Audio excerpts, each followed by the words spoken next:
You too, my good brother. Have a blessed day, DJ LeRoy. It's Monday night in the city. Yes, Soul it is. Lounge Primetime. We are back. We are back. How was your week, man? Week was good. Yeah? Yeah. Anything special? Well, spring happened. That's always a good thing. It is always a good thing. And, pretty good weather today. Mm-hmm. You know what? Technically, I wasn't at work, but I was at work. Okay, listen. Don't snitch on yourself. Okay, that's true. That's true. You were wherever you say you were, as far as I'm concerned. I'll back you up. It wouldn't be my first time. No. See. Why are you starting, man? Why? Got to get it going. Okay. All right. So, NightWatchman, we're going to have a good show? We always have a good show. This one's going to be better. You know, they say knowledge is power. This is going to be a powerful show because we got two guests that are armed with a lot of knowledge. Well, Nightwatchman, you really did pull the rabbit out of the hat because literally you told me that this happened in terms of confirmation this weekend. Yeah, from Thursday to now, yes. Wow. Yes. A busy little bee, huh? We got to keep it moving. So who you got popping here, So man? we're continuing our coverage about cannabis legislation. So we have Mary Pryor, who is CEO of Cannaclusive.com and also the chapter president for Minorities for Medical Marijuana. Nice. I've actually seen Ms. Pryor at one of the iterations of Harlem Business Alliance. Okay, yeah. Okay, so she does exist. Nice. Not just in your mind. I like it. and who else do we have, Nightwatchman? Saki Fenderson, Gotcha. who came here from Brooklyn. She is the CEO of Tainted Love BK. She is a cannabis educator, activist, and entrepreneur. So there's where Triple I threat, messed man. I Triple mixed threat. up. I had actually Mary is the BK, but you're the BK. Yes, Mm-hmm. yes. So welcome, ladies. Okay, get it popping now. So, ladies, first of all, welcome to the Soul Lounge Primetime Show. Thank you for being here. Thank you. Hello. We got to think of really cool names. Like you can be the Purple Thunderstorm, and I'm the Detroit Playette. Yes. Playette, yeah. I want to make You it can more be a femme. player. I want Yeah. to make it more feminine. You know, give it that touch. Okay. Yeah, we're gonna think of cool names like y'all got. So that's what we Okay. thought of right now. Okay. Perfect. I don't know how I feel about BK Thunderstorm. I said Purple Thunderstorm. Okay, I'll let it ride. Upon consideration. Yes. So I'm curious. How did you ladies get into the space, and You wanna how go long have first? you been in the space? So those two questions. So my company, Tainted Love BK, has been working here in New York since 2012. Okay. Being in the space, that's a completely different thing. If we're talking about cannabis space in general, that's a different thing. If we're talking about being entrepreneurs, business people, or advocates. Advocates and entrepreneurs. That's what interests us. Okay, so as a cannabis business owner, I've been doing that since 2012. Okay. My advocacy really kicked off in about 2014 as I started learning more and more about cannabis and how much we don't know about marijuana in our communities and about how much we don't know about the politics of it, the medical aspects of it, the spiritual aspects of it, or the recreational aspects of it. But not just that, when I learned the history of how it came to be prohibited in this country, when I learned the history of how it was specifically targeted in 1937 to kind of make up for alcohol prohibition being gone, and now you have this whole law enforcement agency that still needed a job. But then they also had a racist agenda against black people and Mexicans. You know, it was a real target up here in Harlem toward the speakeasy underground jazz movement. But once I started learning more and more of that, that's when advocacy really kicks in. It's really difficult to be in cannabis at all and not have that element of advocacy, because you learn. Every time you learn, you're like, wait, what? Wow. What? Wait, Exactly. what? They did what? Gotcha. Pryor.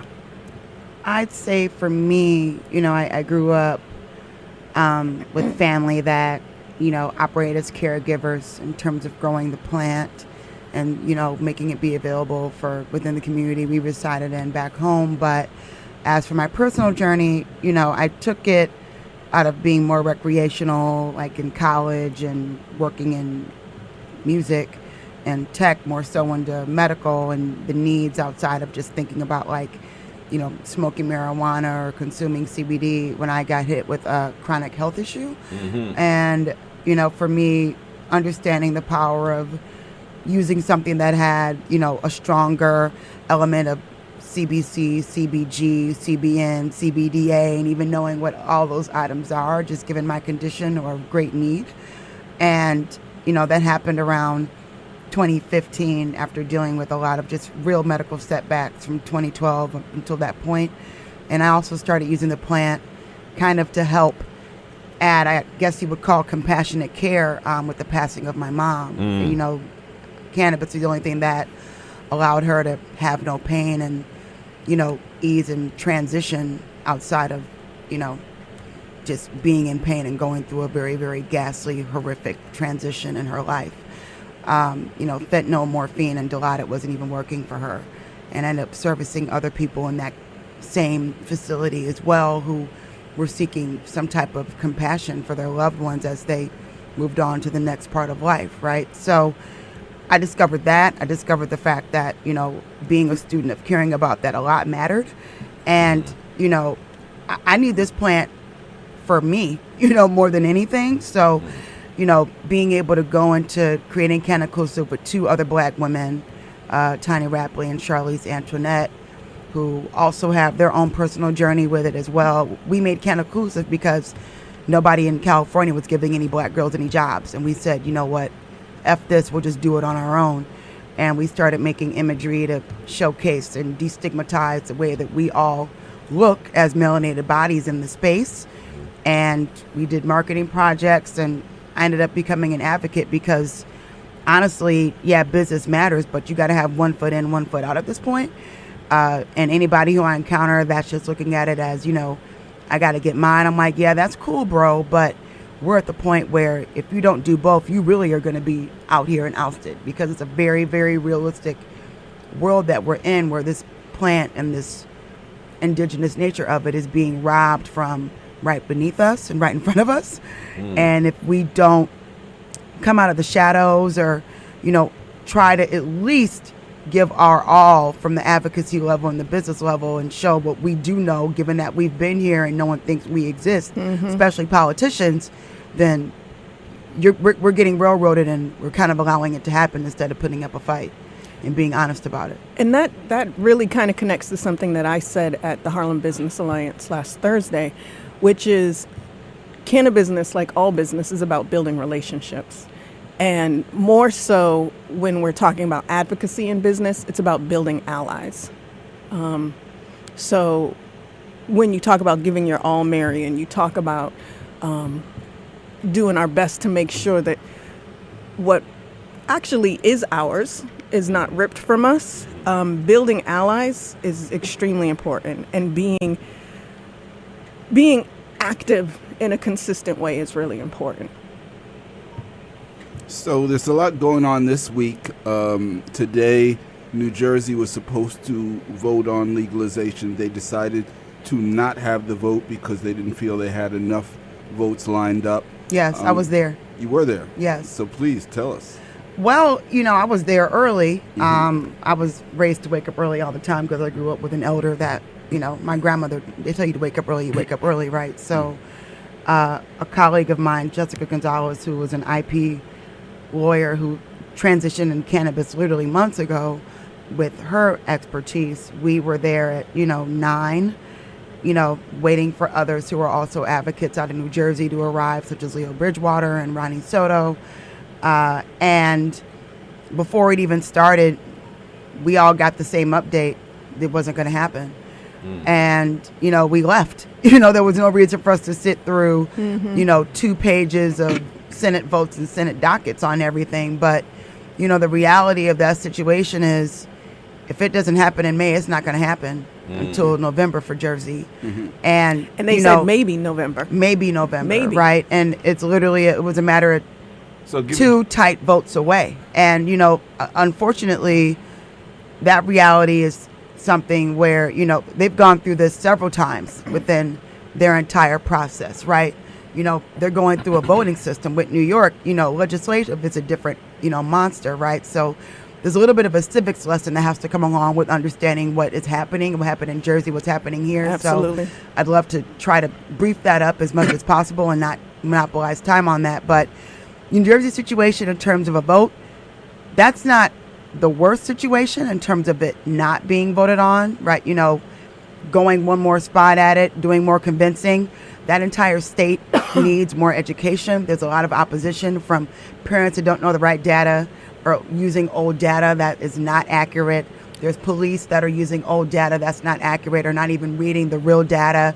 A lot of the fear and stigma is still rooted there. And we're talking about decades of, you know, effective stigma being generated from material science, racism, and media industries that wanted to totally create reefer madness, right? Mm-hmm. So you got to look at, you know, the fact that if all of these individual politicians and their municipalities aren't hosting these forums and these consistent education models about what's really going on with real experts and people in the space, you're going to have what you have today, which is people that are afraid and using that to judge, you know, or create what they think is the decision without even having all the facts. Mm-hmm. New York State is a different monster. When it comes to the budget and legislation, you know, the movement of what's really in front of us, what we're realizing is, and as advocates, our community has no real grasp of how this is civically working, mm-hmm. Mm-hmm. and really no understanding of the fact that, A, this is even existing, right? Mm. We know about the local pharmacist on our street, mm-hmm. you know, or the drug dealer that we personify. We have all these stigmatized imagery of looking stoned out.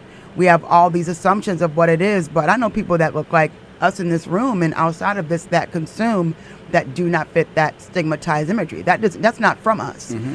And secondly, most of us that are melanated are in jail for doing a similar item that folks that don't look like us are making billions of dollars off of. Mm-hmm. And just with that issue alone, knowing that this is positioned to be $1 trillion industry that will create wealth for others while we sit here with generational gaps due to this prison system, with generational gaps due to the lack of understanding the full access of this plant from just a science level and a full medical level. Mm-hmm. Or even an anecdotal level. And anecdotal level, we're in big trouble. And, you know, not having that consciousness is one thing. Another thing is the fact that from a politician level, they are still trying to understand more about this to say that it can be safe. There can be safeguards, right? Mm-hmm. And these are justified items to think about, but we're literally trying to catch people up to the world mm-hmm. in a way it's been operating in a matter of months. And that's, and sorry to interrupt you, Mary, but, and that's really the hard work that's being done. It's the re-education, because we're trying to get people to move toward a policy that's not just socially just, but we need to get people in the mindset that this is not a sin. Like, you know, a lot of the hesitation that we're seeing legislators have is around it being kind of like a sin business. I say this often. Like alcohol, like cigarettes, like mm-hmm. gambling, mm-hmm. because, well, it's a great tax revenue stream. But legalizing cannabis is way more than a tax revenue stream. If legalized in the correct way, we can stop from recriminalizing our youth and our people. You know, one of the facts when I say we learn more and more, in New York State, marijuana possession has been decriminalized since 1977, yet about more than 1 million people since that time that are melanated have been arrested. Exactly. Wow. Right. So their definition of decriminalization doesn't really fit what ours is. But but the really important thing about that is that our legislators keep speaking, well, we don't know how we feel about legalization, but we're really for decriminalization. We already have decriminalization. It's not working. Mm-hmm. So we need to create a legalization that does work. We need to create a policy that gives access to the benefits of the plant mm-hmm. to everybody with or without a medical card. We need to be able to provide education. We really need to do a strong re-education of our legislators, our lawyers, our officers, our law enforcement, our teachers, our students, our medical professionals. Like, we need to be able to do that, and we can't without legalization. So I had attended one of the forums hosted by HPA, and one of the things that was actually brought up was that the black faith-based community is one of the big, hard pushbacks on legalization. Would you agree with that? Yes, and I can actually give a true real-life story encountering that. It was part of a gathering with Bronx clergy a few months ago, which was a conversation that involved not just covering the issue with the criminalization of melanated bodies and what we need to do to try to focus on supporting the formerly incarcerated, but talking about cannabis. And there were several, it was a room for Bronx clergy members, and, Senator Al Jackson was present as well, where because of my Catholic and Church of God in Christ and NOI upbringing, I was allowed to go up there because I had the most, when you say Kojic in certain rooms, folks are like, oh, that means you didn't wear a skirt. You were wearing skirts until you were like 30 years old, right? So, I gave a testimony about how with my ailment and my experience with elders and with people in my condition, how the plant changed so many of the outcomes and circumstances, and not being, stuck to Western medicine and medications that don't work. And I say that to say literally one of the bishops and Lamont Granby, I'm going to use his name, it's okay. Lamont Granby shared a story where his daughter, who had a similar condition as myself, was very reliant on this, and it completely changed so many outcomes that she was stuck in and all the negative that she experienced with the medical system, how cannabis gave her a new lease on life. And he broke down at the pulpit. And several ministers, deaconesses, bishops came up and just prayed with him on the spot. And that's how that turned that entire room around. Wow. And, his churches in Bronx, in Brownsville and in Brooklyn. But if it wasn't for him having that very emotional breakdown, that room wouldn't have shifted. And he was very much like, this sister is right. My daughter tried to end her life because she was in so much pain and medication wasn't working. And I just literally went over and we prayed out loud together. And when I tell you, it's stories like that people have to see, Right. especially when it comes from the pulpit. Yeah. It's not a game. And I can sit here and say, I would strategically take photos of the shoe boxes of medicine I would have to take and share with other people and going to groups and let people know, like, this was not a life that allowed me to even feel like I wanted to wake up every day. And being able to understand the science of cannabis, reading studies out of Israel and Uruguay about use and utility, because the U.S. still has not really created enough research opportunities to understand this better. It changed I wouldn't be able to be here today. I wouldn't want to be here today. First of all, I wouldn't even be here flat out if it wasn't for the fact that I actually started taking it a bit more seriously from medical level, along with other health changes that have pretty much freed me from 21 medications a day to 1. So, and it's stories like that don't make it into our community. We talk about how it was outlawed, prohibited in this country in 1937, but we don't talk about the millennia of history we have using it as a medicine, the millennia of research that had been done prior to this, prohibition. And more than that, when in the 80s, and as we know in California, it became a medical state in the 90s due to a lot of patient advocacy. But if it weren't for that, we wouldn't even be in this place for legalization at all. But when that happened, that information didn't even get to our communities. No, not at all. Plus, we really do not understand, and I say this again because it's real, and the story just came out via Leafly, written by this brother Dante Jordan, about several of us were interviewed about how melanated bodies can make money in cannabis. There is a lot of money happening in cannabis.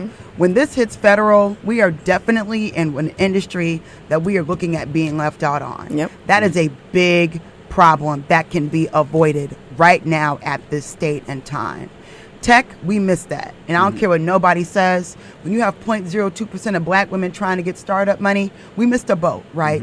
They took the numbers away from us and turned it into the lotto. You know, and you know, like there are a lot of things that Tell them what's my favorite saying. Huh? Tell them what's my favorite saying. Oh, go ahead. What's your favorite saying? They took the numbers from us. They took bootlegging from us. Now they trying to take weed from us. Absolutely. And it's not, I just don't think people understand. There's collective economics. If you don't have a 10 G's to put into an investment, get 10 of your homies together, put 1,000 together, make an LLC and start investing in cannabis. Like there are ways that you can work this out. Go to your local street pharmacist and say, let me help you wash that. Let me help you figure out a way to put this into something that can generate money for you. Let me, like, we can't. Well, it's let already this fall generating off. money for them. Let's put this in something that can generate money for all of us to have access. 100%. For all of us to have access. And also for it to be sustainable, because the problem with the so-called illicit drug business, and you know, the biggest illicit drug business now in the country is now the opioids, Right. You know, which is coming. It's been the opioids, actually. Right. And we have to start calling the opioid epidemic what it is. Yeah. This has been around. Right. This is It's- happening. it's corporate drug dealing. It's corporate drug dealing, right? plain And and it's simple. allowed, and it's done more damage than what we are even recording. Right. But what's interesting is that the negative outcomes are what's also one of the things that's pushing legalization. Right. Because when the other communities have negative health outcomes, that's what, you know. That's an epidemic. Yeah. And Now it's an epidemic. Right, exactly. So It it wasn't wasn't our before. Nope. our health outcomes from cannabis. It was mothers of kids with autism, veterans with PTSD. Those are the ones that lobbied and got the legislations for the medical cannabis that's now led the way that recreational is now at the door. But I don't want to blame us as a community, and I'm not saying that we are, but I really want to refocus the onus onto what happened. Marijuana was given to our community as a drug. It was never given to us in the way that we had always used it historically. We have always had a balance with the plant. It has always been medical, always been spiritual, always been recreational. There is history that would talk about times of fasting that would direct people not to indulge in marijuana during the fast unless they had a medical need for it. So they had an understanding that while we're in this spiritual space of fast, you're not going to engage in the recreational. You can continue to use it medically. And do you see what I'm saying? So historically, we've had that. And that's completely absent from our community because it was pushed to us as a drug. We didn't get good plant. We don't understand how the plant works with our body. So it's not all just us, abusing it. It was given to us to abuse. But before that, let's also talk about how this all got started. This is a battle between material science and flat out racism. That's how we got reefer madness. Absolutely. They didn't like the fact, they blamed, this blame, quote unquote, right, is this. Material science. Hemp was beating out timber. Everything. Hemp was beating out the idea of the plastics industry and cotton. And Back oil. and oil. Back in the day, the top people that were in the cotton business and the timber folks were like, we got to stop this, right? Because hemp was being grown by sharecroppers and by mostly indigenous folk, right? Because you can, hemp is a weed, flat out. I'm just telling you what it is, science 101, right? So they didn't like that.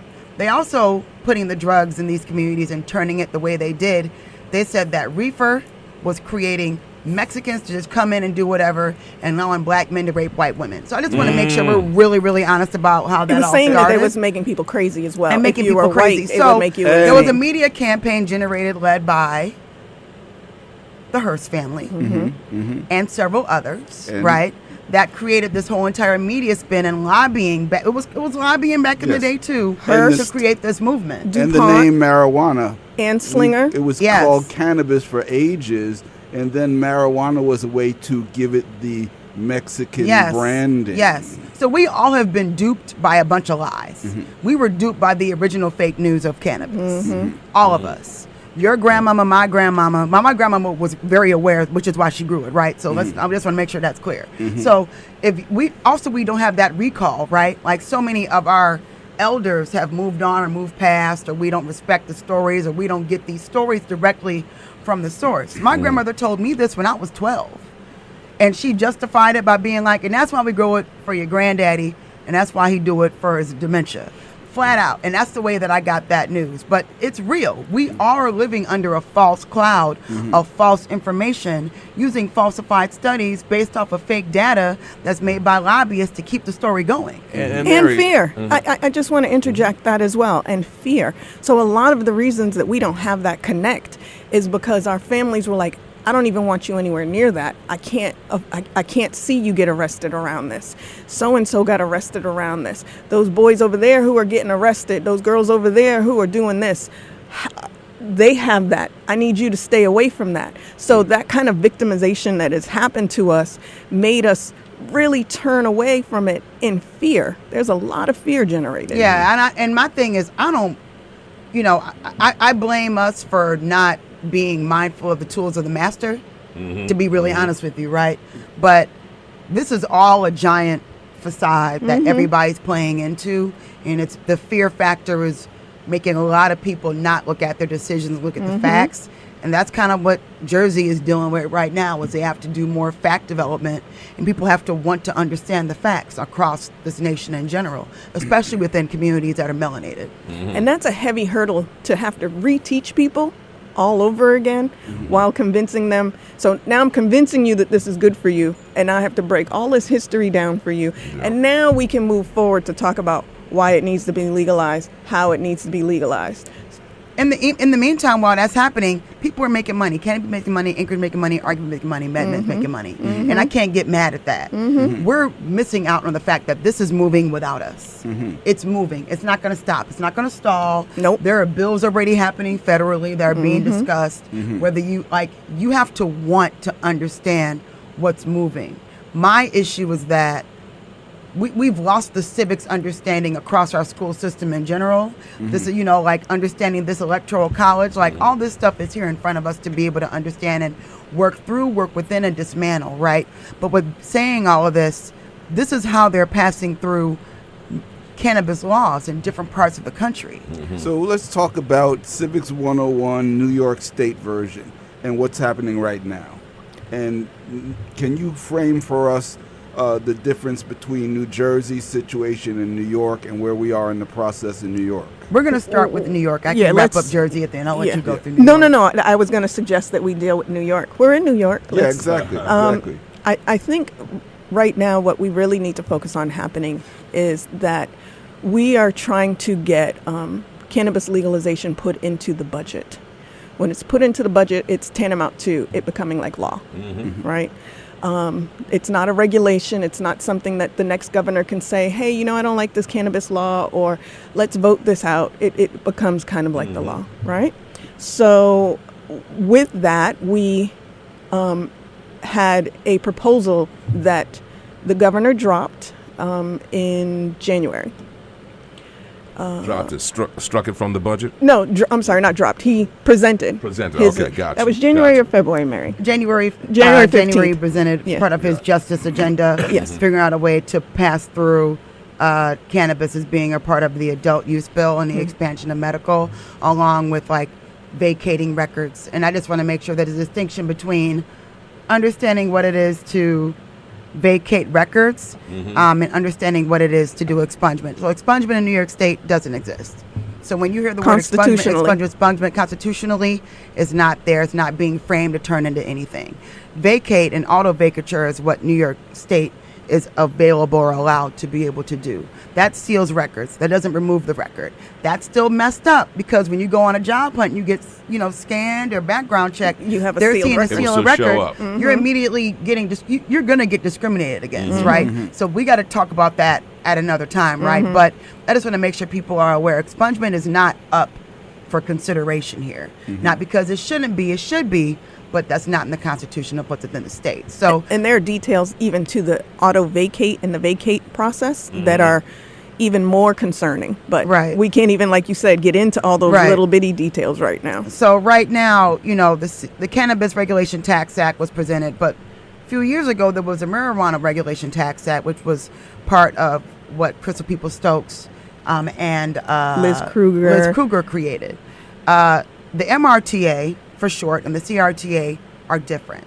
MRTA covers the fact that there needs to be community reinvestment. MRTA has a degree of equity in there along with like record removal and things of that nature.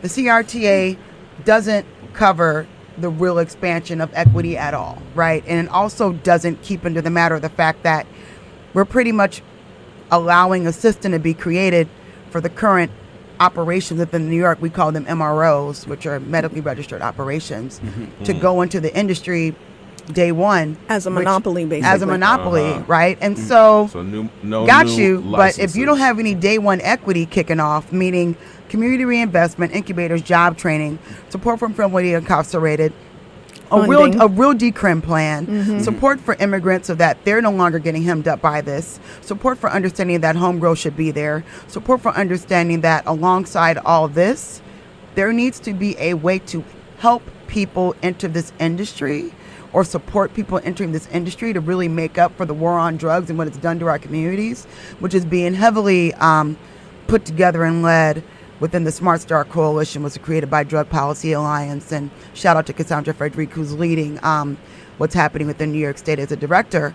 We're going in circles without solving the big problem of how this industry is going to be allowed to move with no day one equity. So right now, currently within the assembly and conversations that are literally happening in real time, as of right now, this is back on the budget. All the news talking about it being off, it's inaccurate. I really, really wish that as journalism would stop doing this, right? Because when you say stuff like that, people everybody throw it goes, out the window, I don't everybody have to goes do everywhere. anything now, it's No, gone. you still need to go on the bus on March 27th. No, you need to go to Smart Start NY and sign up. Like, that also needs to happen, right?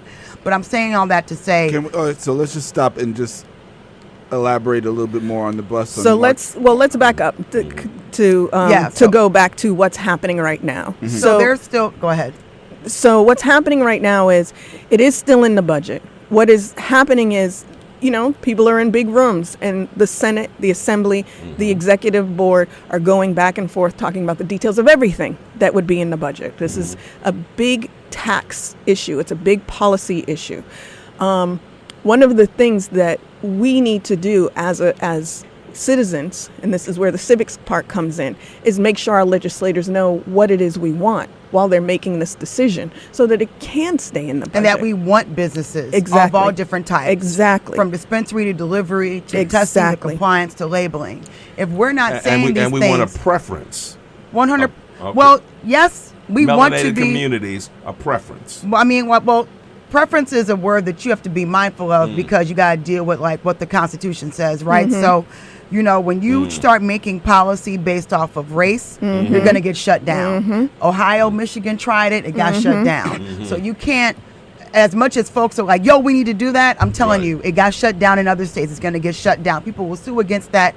It's going to go away. And remember, in this country, we only have 3 states that have equity programs. Only one is a statewide equity program, and that's Massachusetts. Maryland has a equity program. They also only have a medical program, but they have an equity program because they were sued, correct? Yeah. Because there were no people of color who were awarded any licenses. And California has equity programs, and California's done Different citywide, not statewide. Right. Well, how come there was no one sued here in this state and there are no folks of color? Because they're women. There are women owners, and there was a company of color in Syracuse that did have a license. They recently sold their license at the end of last year.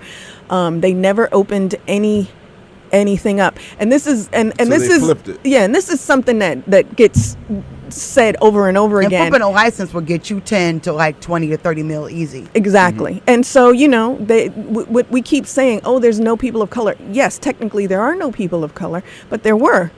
They were awarded a license. But the realities is that, for a dispensary, which if you ain't been in business, if you ain't never owned nothing before, shooting for a dispensary is not a realistic item because there has to be a sustainable sense that you've operated in some type of location where that business exists, right? So I'm always telling people, like, dispensaries are not a game. People open up and shut down, and they're in the hole $10 million all the time in Colorado. There's a lot of folks that still ain't. There's a lot of white folk that are in the in the dirt because they could not sustain, right? There are people in Massachusetts who have licenses, and you need to maintain a certain level of compliance. They still haven't opened dispensaries, and there are hundreds of thousands of dollars that they have to put out every month to stay in compliance, and they don't even have a storefront. But delivery, but making a marketing service, making a testing, creating money to do a testing lab, doing an REIT, doing something where you're creating packaging, you're creating like a compliance, you're doing like something where you're working on the ancillary side, are all realistic. Press, PR, photography. We started our photography item literally in days and kicked it off in 2017. So, these are all ancillary businesses that are profitable. Let me even read to you a small list of stuff that I put together earlier for social media, just to show you how many things that you can do. Small farmers, co-ops, graphic designers, artists, HVAC technicians, painters, builders, realtors, speakers, consultants, attorneys, teachers, disposal experts, chemists, biologists, pharmacists, nurses, doctors, chefs, drivers, retailers, web designers. I could go on and on. All of that is cannabis industry. What you know how to do right now, you can do in the cannabis industry. I was in film production for 18 years before doing this. I was an activist and a community organizer before that. I'm older than I look. Thank God for the melanin. So back to what needs to be done now. So what I'm hearing you saying is that the next few days, the next week, that's the time to call your legislator. Right this now. week. Right Like now. now. Yes. Like Right while we're now. talking, you just called Right. them. Exactly. So what really you all should be doing is, if you want cannabis in the budget, and you do, and we didn't really get to that part, which was going to be the connection back to Cannabis New Jersey. has to be in the budget If this it's go not around. in the budget, we do not have enough legislative support to vote on it separately. So what you saw happen today in New Jersey can very easily happen in New York in June, when they have another chance to put all of the bills through. And here's why that's dangerous, because this current administration that is running the country is pushing very much forward in the direction. John Boehner's in the industry. Jeff Sessions is in the industry. Right. So I just want people to understand. Jeff Sessions? Sure is. So I'm just letting people know, if you are waiting for federal, that's risky. No protections being established for the state means that you are definitely not going to get those protections. No If equity you think about protections, Fed, right? And Fed is its own battle that still needs us anyway. But New York has an opportunity to not only beat out California. Lo and behold, California's not making money that they thought. They got to redo their taxes. Absolutely. So I just want to be clear. New York is number one in consumption. Yes. Right now. Right now, Without right? legalization. And not even close to everybody else. Right. So this going green here is a money maker, baby, in a very real way. So not having it in April, like Saki said, is the ramifications are more problematic than you think. And if it doesn't happen in June, it ain't gonna happen. And now you're running into federal trumping that. And if you think that the legislators are like, well, we just want it to be the right bill, so we're going to hold off. Diane Savino, who was one of the sponsors of the Compassionate Care Act, she's very, very literate on cannabis. She just recently did an article stating that if it doesn't pass in June, for April 1st, it's not going to pass in June. There's absolutely not enough support in her House, in her, what do you call it in the state level? Senate Assembly, but it's not like how. Either which way. Yeah, it is a House. But in her House, there's not enough support. Right. And it could take 3 years to build up the momentum again. She quoted 3 years to build the momentum up again. And she was in the dog fights for Compassionate Absolutely. Care Act. Yeah. Yes. She's in the dog fights for legalization, adult use. She wants it done right, but she also wants it done. So in terms of the State House, Assembly, and Senate, pushback, is it coming from upstate, downstate, where? We have 6 counties who've opted out. 2 of those counties are in Long Island. We don't even have legalization yet, and they've already proclaimed that they're opting out. There are counties that are like, yo, when this happens, I'm out. Like, ready. Really? Yes, 100%. So if you think legislators are going to go against an environment that's already saying, well, I'm opting out and it's not there, if it's not in the budget. So what we really need to do is we need folks to call their assembly member. We need folks to call their state senator. We need folks to call Cuomo. Exactly. We need the folks to call Governor Cuomo, Speaker Heastie, Majority Leader Stuart Cousins. You can get this information of who to call, how to call, what numbers exactly to call. The website that has been mentioned earlier, smart-ny.com/ what's this diagonal thing? Is it Backslash. Backslash. Got 'em. Is it .com or .org? ACT.com. Okay. .com. So smart-ny.com /ACT ACT. And if you just don't even want to like go on the internet and you want to go to Tainted Love, Cannaclusive, Drug Policy Alliance, Humble Bloom, Shops Shaw, Mary's List, Cannacultural Association, you We are can blowing this see up. you can go to Rebel Media, you can go to On the Rebel, you can go to any of these folks. We're all united in saying the same thing consistently. Like, this is happening.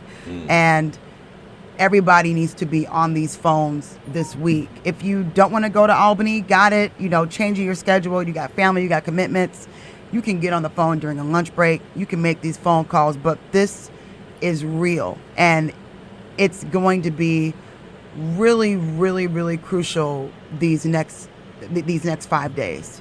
And they're working. Keep in mind, don't think, oh, it's 6 o'clock, I can't call. They're still at work. They're going to be working Saturday. They're going to be working Sunday. This budget has to be approved by midnight, Right. Sunday into Monday. So they're working, and they record every single call, whether they pick up or not. So call. If you don't want to call, I tell people email, tweet. You can do all of that. Make sure you drop their name, whoever your representative is. Make sure you drop Cuomo's name. I think at some point they're going to shut my Instagram down. I have called Cuomo out so much in the past few days. They're going to be like, can we turn her off? So 7 days. April 1st is next Monday. That's it. April Fool, huh? But again, Yeah. remember, it's not next Monday. Sunday night, this has to be approved by midnight. So 12:01 Monday, the budget needs to be approved. Gotcha. There it is. So Night Watch, we want to do our little thing and then come back and get Yeah, some closing stuff. let's do that. All right.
DJ LeRoy. We are back, and this show was fire. That was total fire. That's why we are never going to give it up. That's right. That's right.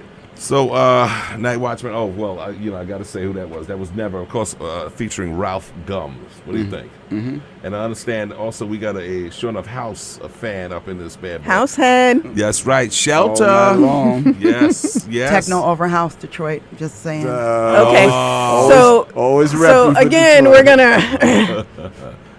we're gonna get back to the cannabis. Okay. That's right. Okay. So, switching gears for a second. Uh-huh. So Saki, tell me about Can I cooking classes. I started the Can I cooking classes. I mentioned earlier how we didn't get a lot of this information in our communities. And at first I started doing like wellness workshops, and people either didn't feel comfortable to ask questions or there just wasn't enough time and space. And everybody comes to the kitchen. You can have a Super Bowl party and everybody will be in the kitchen. Coming to the kitchen. That is true. And it's just a place of comfort, intimacy, and love, So, I brought that information into the kitchen, and it's a fun way. You wind up cooking. Food is love. You smell it. Absolutely. So how did you develop your cannabis culinary skills?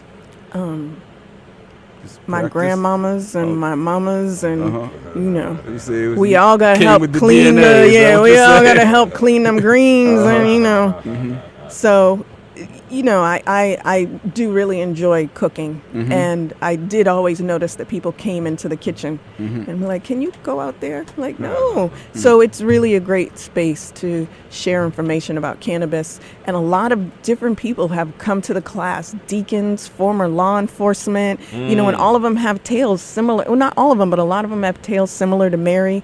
One brother, this real buff, good-looking, in-shape brother, was like, a year ago I couldn't even get out of bed. Wow. Really? Before cannabis. Wow. And